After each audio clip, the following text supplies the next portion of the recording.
कि इस तरह से जो है वो जुआ खेला जाएगा, जिसका स्वामित्व जो है दाऊद इब्राहिम माफिया डॉन के पास है। कमिट करना पड़ता है suicide, he has to commit suicide. कि इन सबों से दूर रहिए। और नमस्कार, आप देख रहे हैं देश की बात। हमारे साथ वरिष्ठ पत्रकार पद्मपति शर्मा जी हैं।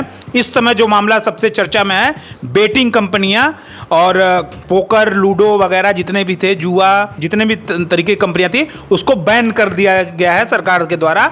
इस पर लगातार बात हो रही है और बात करने के लिए हमारे पास एक ऐसे व्यक्ति हैं जिन्होंने अपनी पूरी जिंदगी खेल को दे दी। हम उनसे बात करेंगे बेटिंग कंपनियों के बंद होने को वो किस तरह से देखते हैं। नमस्कार। मुझे बहुत खुशी हुई। खुशी इसलिए हुई कि देखिए, मैं सट्टेबाजी को वैध करने का एक बहुत बड़ा पक्षधर था। अच्छा,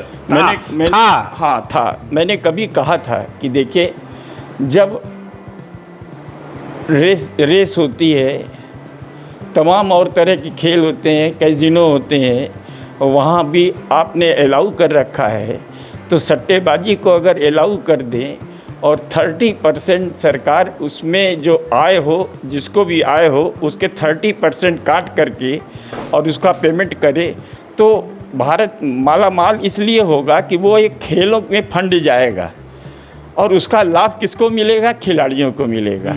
लेकिन हमें ये कल्पना नहीं थी कि इस तरह से जो है वो जुआ खेला जाएगा और उसमें सरकार को कुछ भी नहीं मिलेगा।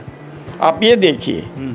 अच्छा, मुझे मालूम है कि एक ऐप है जिसका स्वामित्व जो है दाऊद इब्राहिम माफिया डॉन के पास है, और 2013, 14, 15 में जब मैं टेलीविज़नों में हुआ करता था, उस समय उसके सब्सक्राइबर्स की संख्या 8 से 10 करोड़ थी, जो बढ़ के आज करीब 30-35 करोड़ हो चुकी है। और वो हर गेंद पे जो है सट्टा लगाते हैं, हर गेंद पे दांव लगते हैं, और आखिरी ओवर के एक ओवर पहले जो है वो दांव लगाया जाता है, दांव लगता है। टाइटल स्पॉन्सर ड्रीम 11 का क्या होगा? वो टाइटल स्पॉन्सर है भारतीय क्रिकेट टीम के। क्या करिएगा, उनको हटाना चाहिए।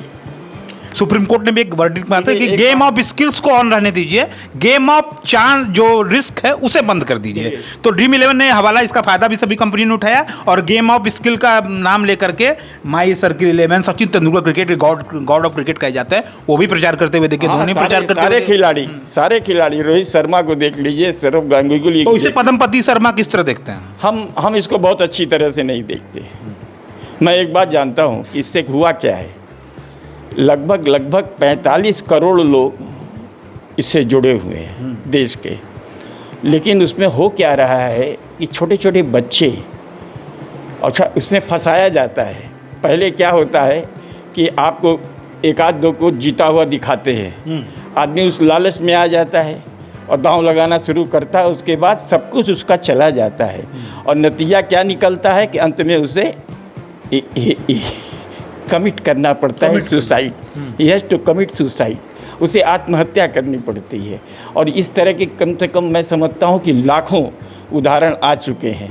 तो सरकार का ये निर्णय जो है वाकई में सराहनीय है। एक तरफ जो सरकार का निर्णय जो है वो दुखी करने वाला है कि पाकिस्तान से आप खेलेंगे। ऑल इंडिया गेमिंग फेडरेशन विरोध कर रहे हैं, कह रहे हैं कि भैया हमने GST दिया, सब कुछ दिया, विदेशी साइटों को बंद करिए, हमें क्यों बंद कर रहे हैं?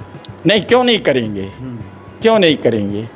हमें देश की क्षति को देखना है, देश की युवा पीढ़ी को जो है आप ऐसा गेमिंग बनाइए जिसमें कि इस तरह के जोखिम न हो, जहाँ केवल वित्तीय जोखिम ना हो। हाँ, वित्तीय जोखिम न हो, वहाँ वो करें, बहुत अच्छी बात है।